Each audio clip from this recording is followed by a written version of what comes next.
Have you ever wondered about the untold stories behind the first man and woman? Adam and Eve, names that echo through history, theology, and even art. Their story is one of creation, temptation, and consequence. But here's a question that might stop you in your tracks. Who died first, Adam or Eve? It seems simple, yet this mystery has baffled scholars for centuries. The Bible tells us Adam lived for 930 years, but it says nothing about Eve's death. Was she forgotten, or was her story intentionally left untold? The Garden of Eden was paradise, a place of perfection. But when Adam and Eve disobeyed God, humanity changed forever. Sin entered the world, and with it came pain, struggle, and mortality. Yet, while Adam's life is meticulously recorded, Eve's final chapter remains shrouded in silence. Why? Could it be cultural bias in a patriarchal society? Or does this omission hold a deeper spiritual meaning? Today, we'll unravel this ancient enigma. We'll explore their roles, the consequences of their actions, and what history, tradition, and even archaeology suggest about Eve's fate. If you've ever questioned the gaps in biblical narratives, this journey will challenge everything you thought you knew. Stay with me as we dive into one of history's most intriguing mysteries. Have you ever wondered about the untold stories behind the first man and woman? Adam and Eve, names that echo through history, theology, and even art. Their story is one of creation, temptation, and consequence. But here's a question that might stop you in your tracks. Who died first, Adam or Eve? It seems simple, yet this mystery has baffled scholars for centuries. The Bible tells us Adam lived for 930 years, but it says nothing about Eve's death. Was she forgotten? Or was her story intentionally left untold? Imagine this. Two people, created by God Himself, placed in the most beautiful garden ever known. A paradise filled with lush trees, flowing rivers, and every kind of fruit imaginable.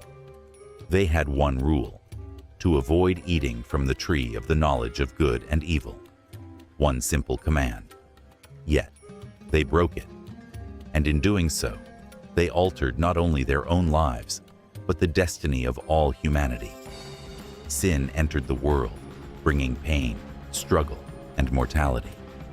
But while Adam's life is meticulously recorded, Eve's final chapter remains shrouded in silence. Why does Genesis mention Adam's death at 930 years old, but leave no trace of when or how Eve passed away? This omission has sparked endless debates among theologians, historians, and curious minds alike. Some argue that Eve's death may have occurred before Adam's, while others believe her absence in the biblical narrative reflects cultural biases in ancient patriarchal societies. Could it be that the writers of Genesis focused solely on Adam because he represented the lineage of mankind? Or is there something more profound at play? Think about it. Eve, the mother of all living, played an equally pivotal role in humanity's story. She was the first to eat the forbidden fruit, the first to face temptation head-on, and the first to experience guilt and shame. Her actions set off a chain reaction that changed the course of human existence. Yet, despite her significance, her ultimate fate remains unknown. Does this silence diminish her importance? Or does it invite us to dig deeper into the layers of meaning behind the text? Throughout history, various traditions and apocryphal texts have attempted to fill this gap. For example, Jewish writings like the Book of Jubilees suggest that Eve died shortly after Adam. However, these accounts are not considered part of the canonical Bible, leaving them open to interpretation. Others propose that Eve's death was deliberately excluded to emphasize Adam's role in fulfilling God's covenant and the messianic prophecy found in Genesis 3:15.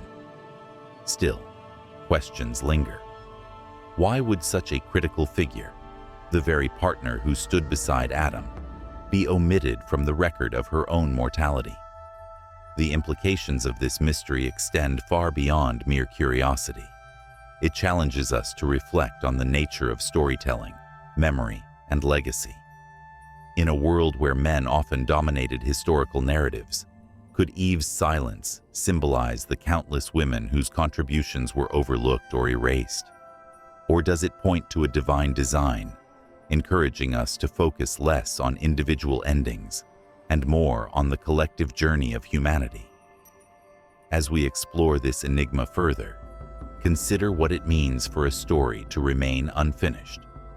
Does the absence of detail make it less significant, or does it invite us to engage more deeply with the text? Perhaps the real lesson lies not in finding definitive answers, but in embracing the questions themselves. After all, isn't it the mysteries of life that keep us searching, learning, and growing? Stay with me as we unravel the threads of this ancient puzzle and uncover the hidden truths behind the silence surrounding Eve's death. The story of Adam and Eve is not just a tale of creation. It's the foundation of humanity's relationship with God, morality, and the world itself. It begins in the Garden of Eden, a place so perfect that it almost feels like a dream. Imagine stepping into a lush paradise where every need is met, every desire fulfilled, and every moment brimming with peace. This was the home God prepared for Adam and Eve, his first creations. But this wasn't just any ordinary garden. It was a sanctuary, designed to reflect divine love and care. God formed Adam from the dust of the ground, breathing life into him, a gesture that speaks volumes about the intimacy between Creator and creation. Then came Eve, crafted uniquely from Adam's rib, symbolizing unity, partnership, and equality. Together, they embodied the image of God, tasked with stewarding the earth and nurturing its beauty. They were given dominion over animals, plants, and all living things, yet their most sacred responsibility was to walk with God in harmony. But there was one rule: do not eat from the tree of the knowledge of good and evil. One simple commandment. At first glance, it seems straightforward enough. Why would anyone risk losing paradise? Yet, this single restriction carried profound meaning. It wasn't just about obedience, it was about trust. Would Adam and Eve trust God's wisdom, or would they seek to define good and evil on their own terms? The answer would reveal the depth of their faith and the fragility of their innocence. Enter the serpent, a cunning creature who whispered doubt into Eve's ears. Did God really say you must not eat from any tree in the garden? He asked, planting seeds of curiosity and skepticism. Notice how subtle his approach was. He didn't outright challenge God, but instead framed the question in a way that invited doubt. Eve replied confidently at first, recounting God's command. But as the serpent continued, twisting truth into temptation, her resolve began to waver. He promised enlightenment, convincing her that eating the fruit would make her like God. And so she took the fruit, ate it, and gave some to Adam, who stood silently by her side.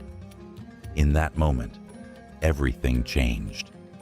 The instant they bit into the forbidden fruit, their eyes were opened, not to divine wisdom, as the serpent had promised, but to shame and fear. For the first time, they felt naked, vulnerable, and exposed. Instead of running toward God, they hid from Him, sewing fig leaves together to cover themselves. Their once flawless relationship with their Creator was fractured. Sin entered the world, bringing with it pain, hardship, and mortality. What fascinates us most about this part of the story is the complexity of human nature it reveals. Eve's decision to eat the fruit wasn't born out of malice, but curiosity. She wanted to understand, to grow, to become more. Adam, on the other hand, remained passive, choosing to follow rather than lead. These nuances remind us that sin isn't always a dramatic rebellion. It often starts small, creeping in through moments of weakness or misplaced trust. Yet, even in judgment, God showed mercy. He didn't abandon Adam and Eve, but clothed them with garments made from animal skins, foreshadowing the ultimate sacrifice that would one day restore humanity to Him. Through their failure, we see both the consequences of disobedience and the enduring hope of redemption. As we reflect on this pivotal event, consider how deeply personal it feels. We've all faced moments when we've questioned authority, doubted guidance, or acted impulsively. Like Adam and Eve, we've tasted the bitter fruit of our choices. But their story also reminds us that no matter how far we stray, God remains present, offering grace and a path back to Him. Their fall wasn't the end. It was the beginning of a much larger narrative, one that continues to shape our lives today. Stay with me as we delve deeper into the aftermath of their actions and uncover the lasting impact of their choices on humanity's journey. The roles of Adam and Eve in the Garden of Eden are far more complex than they might appear at first glance. Their actions and the consequences that followed reveal profound truths about human nature, responsibility, and the dynamics of relationships. To truly understand their story, we must look beyond the surface and examine the deeper layers of meaning embedded within their choices. When Eve took the forbidden fruit and gave it to Adam, she became the first to act on temptation. Yet, when God confronted them, He addressed Adam first. "Where are you?" God called out, not to Eve, but to Adam. This detail is significant because it underscores Adam's role as the head of the household, the one entrusted with leadership and accountability. In biblical terms, Adam was the representative of humanity, the federal head who bore ultimate responsibility for the fall. While Eve sinned first, Adam's failure carried a weightier significance. His silence during the serpent's deception speaks volumes. Instead of protecting or guiding his wife, he stood by passively, allowing events to unfold without intervention. When he ate the fruit, he knowingly disobeyed God, fully aware of the commandment given directly to him. This moment highlights a critical aspect of their relationship. Partnership does not mean equality in every role. Eve was created to be Adam's helper, a title that carries no lesser value, but instead emphasizes collaboration and mutual support. Yet, Adam's position as leader came with specific responsibilities he neglected in the garden. By failing to step up, Adam allowed sin to take root, setting a precedent for future generations. His lapse in leadership reminds us that authority always comes with accountability. It's a lesson that resonates deeply even today, challenging us to reflect on how we wield influence and responsibility in our own lives. But let's not overlook Eve's role either. Her decision to eat the fruit wasn't driven by malice, but by curiosity and a desire for wisdom. The serpent appealed to her longing to grow, promising knowledge and enlightenment. Who among us hasn't felt that same pull? The yearning to know more, to push boundaries, to reach beyond what feels safe. Eve's choice reflects a universal human trait, the pursuit of understanding, even when it leads us astray.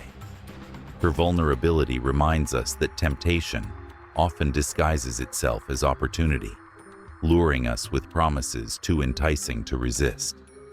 What makes their story so compelling is the interplay between free will and divine design. God gave Adam and Eve the freedom to choose, knowing full well the risks involved. This gift of free will is both beautiful and dangerous. It allows us to love genuinely, create boldly, and grow spiritually. But it also opens the door to mistakes, rebellion, and pain. Through their actions, Adam and Eve introduced sin into the world, affecting not just themselves, but all of humanity. Every struggle we face, broken relationships, moral dilemmas, suffering, can be traced back to that fateful moment in the garden. Yet, amidst the fallout, there is hope. God didn't abandon Adam and Eve after their disobedience. Instead, He confronted them, pronouncing judgment, but also weaving in promises of redemption. For Eve, this meant increased pain in childbirth, but also the joy of motherhood. Her offspring would carry forward the legacy of humanity, ultimately leading to the birth of Christ, the promised Savior. For Adam, the curse of toil and hardship served as a reminder of the brokenness caused by sin, yet it also pointed to the possibility of restoration through faith and perseverance. Their story teaches us that while sin separates us from God, it doesn't sever His love for us. Even in judgment, mercy prevails. Consider the garments God made for them from animal skins, a tangible symbol of His care and provision. These clothes weren't just practical. They represented grace covering shame, a foreshadowing of the sacrificial system that would pave the way for salvation. As we reflect on Adam and Eve's roles, we see a mirror of our own struggles and triumphs. Like them, we wrestle with questions of identity, purpose, and responsibility. We grapple with the tension between independence and obedience, ambition and humility. Their story invites us to examine our own lives. Are we stepping up to fulfill our roles with integrity? Are we leaning on each other as partners, supporting and uplifting one another? And most importantly, are we seeking reconciliation with God, recognizing our need for His guidance and grace? In the end, Adam and Eve's legacy isn't defined solely by their failures. It's shaped by the lessons their story imparts. Through their weaknesses, we learn about strength. Through their mistakes, we discover the power of forgiveness. And through their journey, we find hope for our own. Stay with me as we continue to explore the ripple effects of their choices and uncover the enduring impact of their story on humanity's shared destiny. The consequences of Adam and Eve's actions in the Garden of Eden reverberate through every corner of human existence. Their decision to eat the forbidden fruit didn't just alter their lives, it fundamentally reshaped the world, introducing pain, struggle, and brokenness into what was once a perfect creation. Yet, within these consequences lies a profound lesson about the nature of sin, its far-reaching effects, and God's enduring grace. Let's delve deeper into the punishments they faced and what they reveal about humanity's relationship with God and each other. When God confronted Adam and Eve after their disobedience, He pronounced specific judgments tailored to their roles. For Eve, the punishment centered on two key aspects of her identity: childbirth and relationships. God declared that her pain in childbirth would be greatly increased, a stark contrast to the ease and joy she might have experienced in Eden. This wasn't merely a physical consequence. It symbolized the broader challenges women would face in bearing and nurturing life. Childbirth became a poignant reminder of both the beauty and the cost of bringing new life into a fallen world.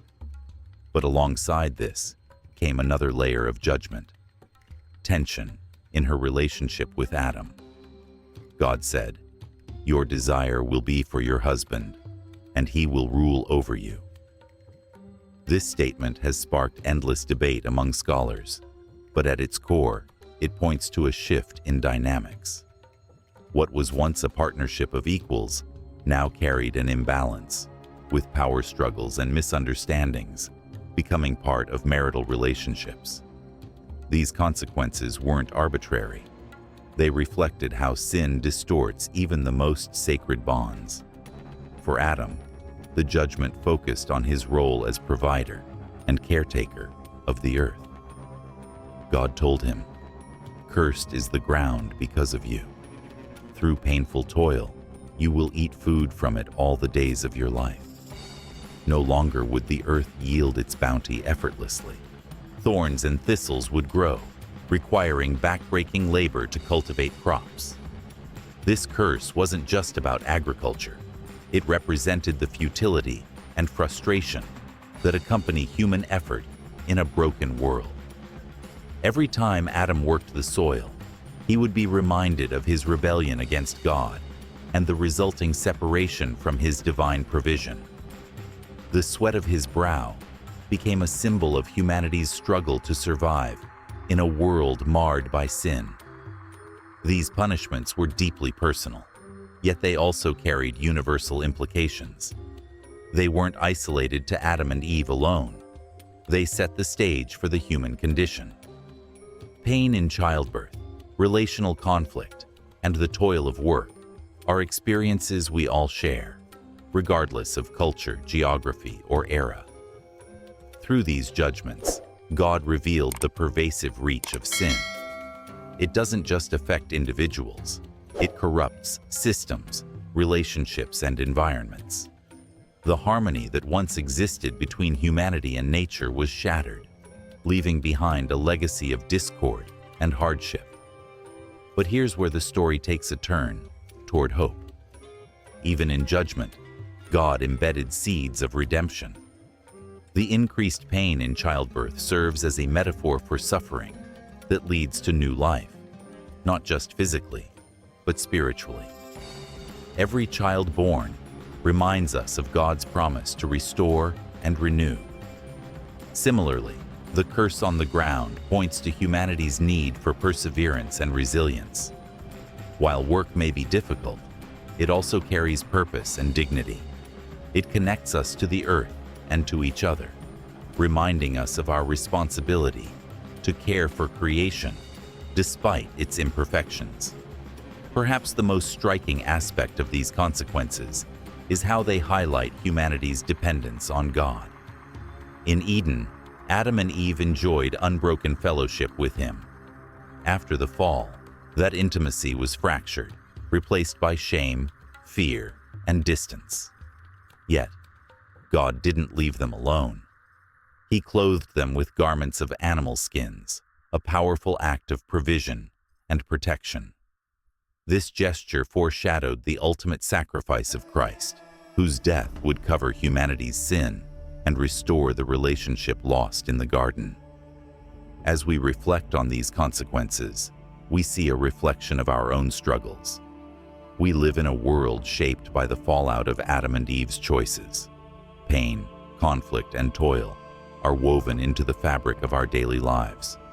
Yet, within these challenges lies an invitation to recognize our need for God, to seek reconciliation, and to trust in His promises. Their story reminds us that while sin brings destruction, it cannot extinguish hope. Through the very consequences of the fall, God begins the process of redemption, pointing us toward a future where harmony will be restored. Stay with me as we continue to explore the deeper layers of Adam and Eve's legacy, including the mysteries surrounding Eve's death and the enduring impact of their story on theology, history, and our understanding of humanity's place in the world. The silence surrounding Eve's death is one of the most intriguing aspects of her story. While Genesis meticulously records Adam's lifespan, 930 years, it offers no such detail about Eve. This omission has sparked centuries of speculation, debate, and interpretation.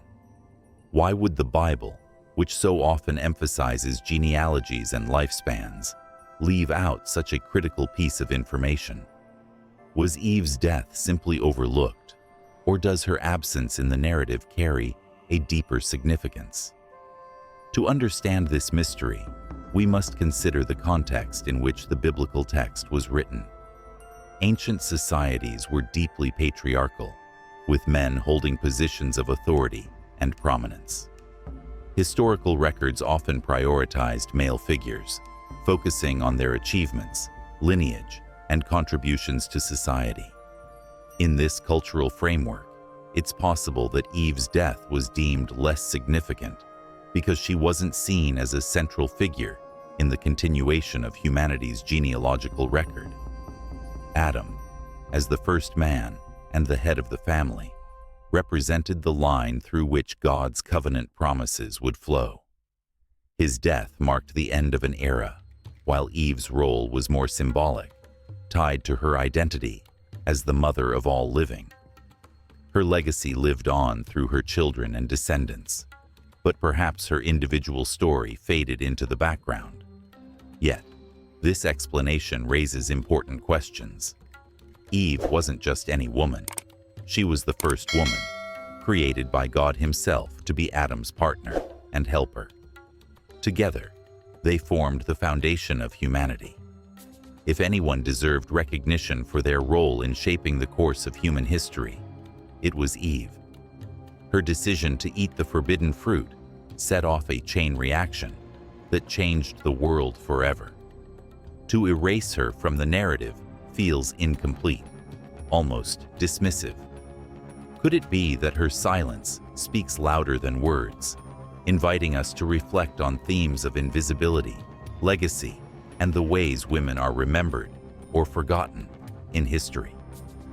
Some scholars argue that Eve's absence may have been intentional, designed to shift focus away from individual mortality and toward broader theological truths. The Bible often uses selective storytelling to highlight specific lessons. By omitting details about Eve's death, the text encourages readers to concentrate on the collective impact of Adam and Eve's actions, rather than dwelling on personal endings. After all, their shared fall introduced sin and death into the world, affecting every generation that followed. Perhaps Eve's unrecorded passing symbolizes the universality of human frailty, a reminder that all lives, regardless of gender or status, are finite and subject to the same consequences of sin. Other interpretations suggest that Eve might have died before Adam, though there's no explicit evidence to support this claim. If true, it could explain why her death wasn't mentioned. Her story concluded earlier, leaving Adam to carry the torch of humanity's lineage until his own death. Alternatively, some Jewish traditions, like those found in the Book of Jubilees, propose that Eve died shortly after Adam. While these accounts aren't part of the canonical Bible, they offer intriguing possibilities about how ancient communities sought to fill the gaps left by Scripture. Another perspective considers the possibility of divine intention behind the omission. By leaving Eve's death unrecorded, God may have been emphasizing the importance of spiritual legacy over physical mortality. Eve's true significance lies not in when or how she died, but in what she accomplished during her lifetime. She was the mother of Cain, Abel, Seth, and countless others who populated the earth. Her influence extended far beyond her final moments, shaping the destiny of humanity in ways that continue to resonate today. This silence also invites us to confront uncomfortable truths about societal biases. Throughout history, women's contributions have often been marginalized or erased entirely. From ancient civilizations to modern times, female voices have struggled to break through dominant narratives controlled by men. Could Eve's unspoken death reflect this pattern, mirroring the countless women whose stories have been lost to time? Or is her absence a call to action, urging us to seek out and honor the hidden figures who shaped our world? Ultimately, the mystery of Eve's death challenges us to engage with the text on a deeper level. it reminds us that the Bible isn't merely a historical document. It's a living, breathing source of wisdom that invites questions and exploration. Rather than seeking definitive answers, we're encouraged to wrestle with the ambiguities and find meaning in the unknown. Perhaps Eve's silence is a gift, prompting us to reflect on the transient nature of life and the enduring power of legacy. As we continue to unravel this enigma, let's remember that Eve's story doesn't end with her death, whether recorded or unrecorded. Her life was a testament to resilience, courage, and the complexities of being human. Through her, we learn about the interplay between choice and consequence, trust and doubt, failure and redemption. Stay with me as we delve further into the rich tapestry of tradition, theology, and history surrounding Adam and Eve, uncovering the timeless lessons their journey offers to each of us. To truly understand the silence surrounding Eve's death, we must turn to the rich tapestry of Jewish and apocryphal traditions that have sought to fill the gaps left by the biblical narrative. These ancient texts, though not considered canonical by many religious traditions, offer fascinating insights into how early communities grappled with unanswered questions about Adam and Eve's lives. They provide a window into the cultural, theological, and imaginative ways people have interpreted their story, especially the mystery of Eve's final days. One of the most intriguing sources is the Book of Jubilees, an ancient Jewish text dating back to the 2nd century BCE. In this work, Eve's death is mentioned briefly, but poignantly. According to Jubilees, Eve passed away shortly after Adam, leaving behind a legacy of sorrow and reflection.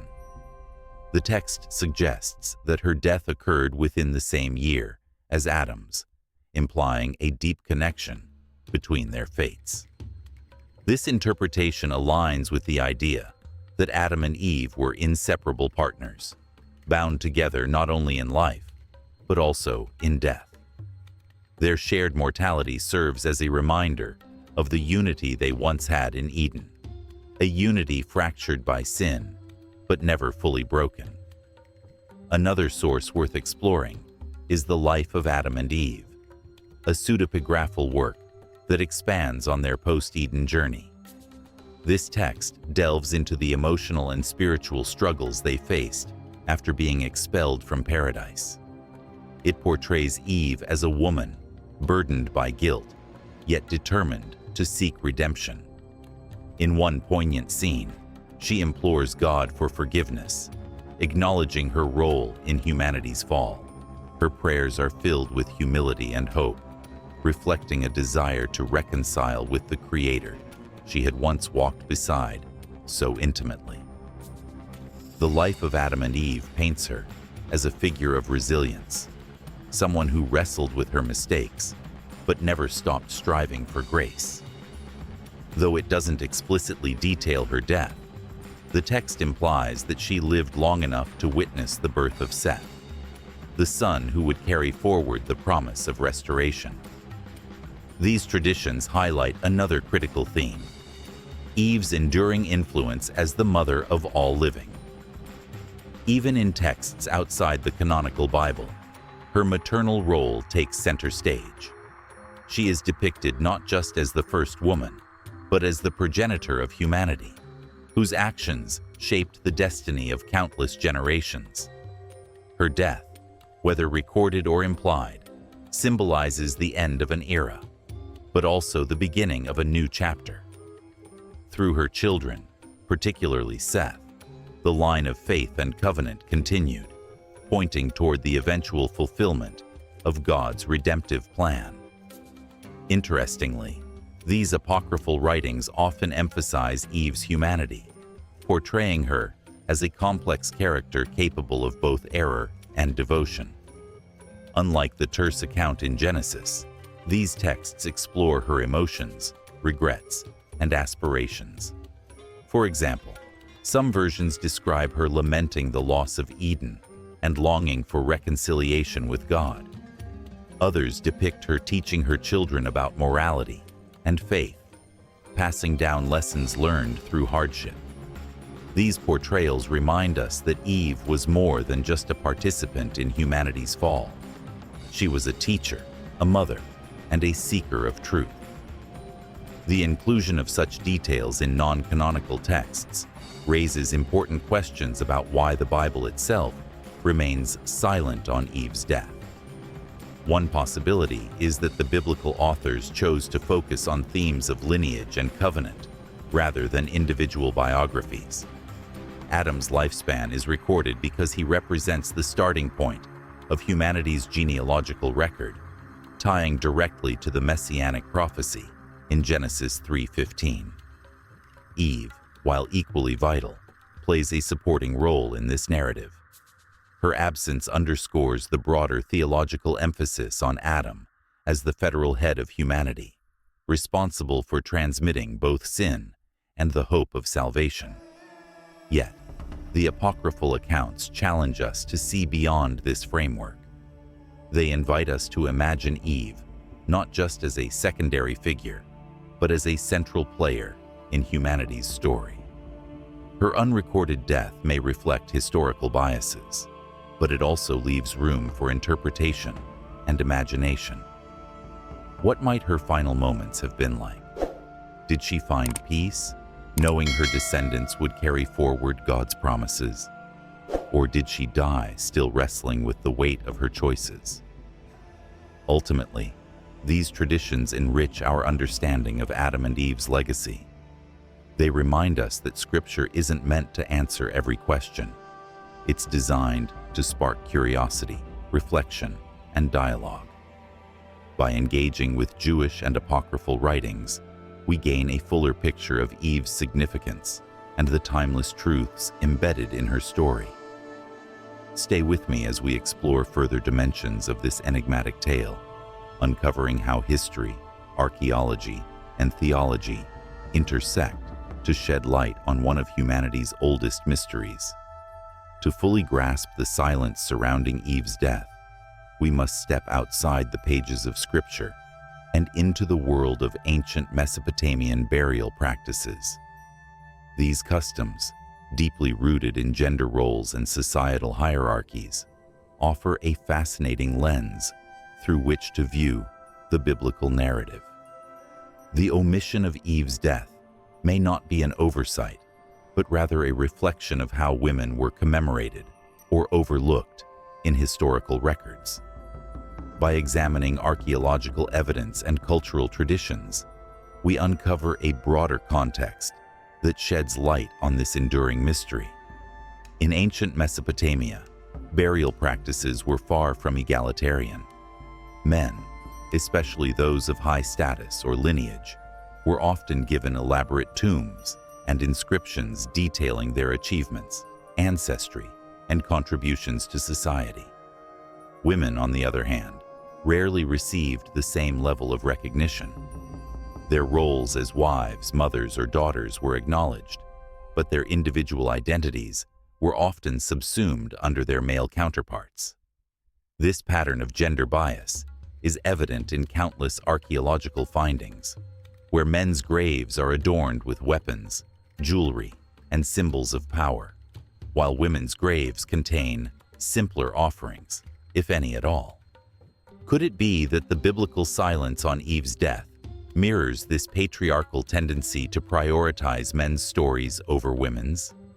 Archaeology also reveals how deeply ingrained these societal norms were. For example, the royal tombs of Ur, dating back to 2600 BCE, showcase the prominence of male rulers and warriors. While some women were buried alongside them, their presence was often symbolic, representing familial ties or ceremonial roles rather than independent significance.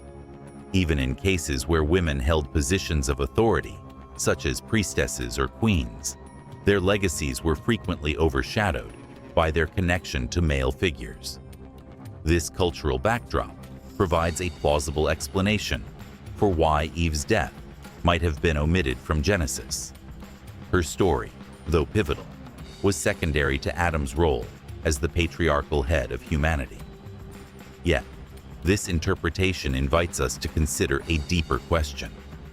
Does the absence of Eve's death reflect societal biases, or does it carry a theological message?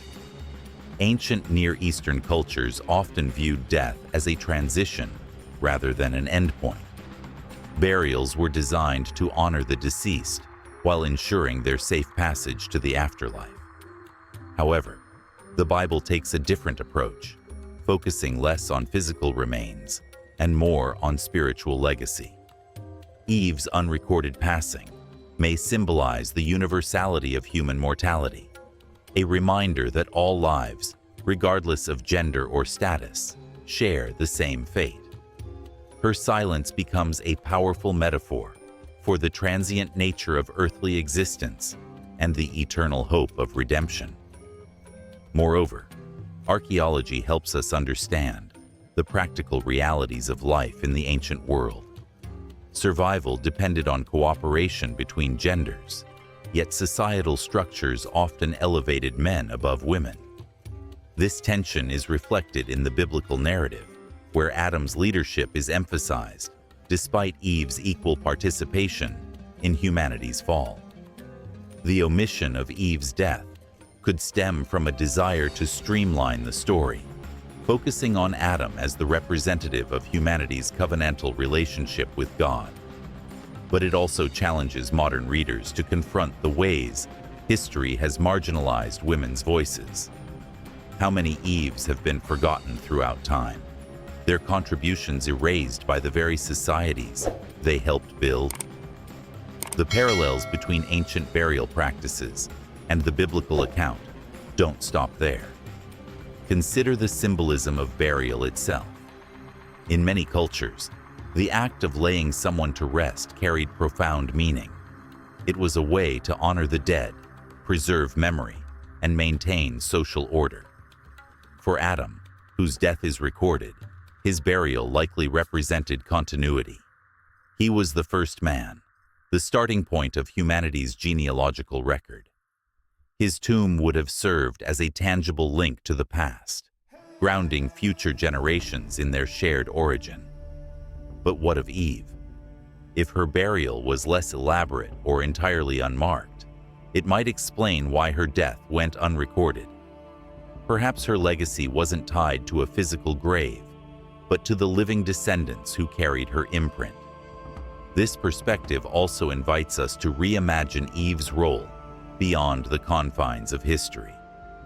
Archaeological discoveries remind us that artifacts can only tell part of the story. What survives in the ground doesn't always capture the fullness of a person's life. Eve's absence in the biblical record may leave her final moments unknown, but it amplifies her symbolic importance. She is the mother of all living, a title that transcends time and place. Her influence isn't confined to a single event or era. It permeates every corner of human experience. As we reflect on these insights, we're reminded that history is both a mirror and a window. It reflects the biases and priorities of its time, while offering glimpses into universal truths. The silence surrounding Eve's death challenges us to look beyond surface-level interpretations and engage with the deeper questions it raises. Who gets remembered, and why? How do societal norms shape our understanding of the past? And most importantly, how can we honor the forgotten voices that shaped our collective story? Stay with me as we bring this exploration to a close, weaving together the threads of theology, tradition, and history to uncover the enduring lessons of Adam and Eve's journey. Their story isn't just about beginnings and endings. It's about the choices we make, the legacies we leave, and the hope that sustains us through every chapter of life. As we come to the end of this exploration, I find myself reflecting on the profound complexity of Adam and Eve's story. What began as a simple tale of creation and fall has unfolded into a rich tapestry of meaning, touching on themes of trust, responsibility, mortality, and redemption. Their lives remind us that our choices have consequences, not just for ourselves, but for generations to come. Yet, within those consequences lies an invitation to seek understanding, to grow through failure, and to embrace the hope of restoration. One of the most striking takeaways from this journey is how deeply human their struggles feel. We've all faced moments of doubt, temptation, or regret. Like Eve, we've pursued knowledge, only to discover its weight. Like Adam, we've stood silent when we should have spoken up. But their story doesn't leave us in despair. It points us toward grace. The garments God made for them weren't just clothing. They were symbols of His enduring love and provision. Even in judgment, mercy prevails. This truth resonates across time, reminding us that no matter how far we stray, God meets us with compassion and a path back to Him. Another key lesson is the importance of legacy, not just the kind recorded in history books, but the quiet, everyday impact we have on others. Eve may not have had her death recorded, but her life shaped the course of humanity. Her courage, vulnerability, and resilience live on through each of us. It challenges me, and perhaps you too, to consider what kind of legacy we're building. Are we nurturing relationships? Are we stepping into our roles with integrity? And are we leaving space for others to shine, even if their contributions go unnoticed? Now, I want to inspire you to take action. Let this video be more than something you watch and forget. Question long-held assumptions. Engage in conversations about faith, gender, and history. Dive deeper into scripture or explore apocryphal texts like the Book of Jubilees. Most importantly, let this story spark reflection on your own life. Where do you see yourself in Adam and Eve's journey? What can you learn from their triumphs and failures? Their story is ours, a shared narrative of brokenness and hope. So, carry it forward. Share it with someone who needs to hear it. Wrestle with its mysteries. And remember, the questions we ask along the way often reveal as much as the answers themselves. Thank you for joining me on this journey. May it leave a lasting impression and inspire you to live a life marked by curiosity, courage, and grace.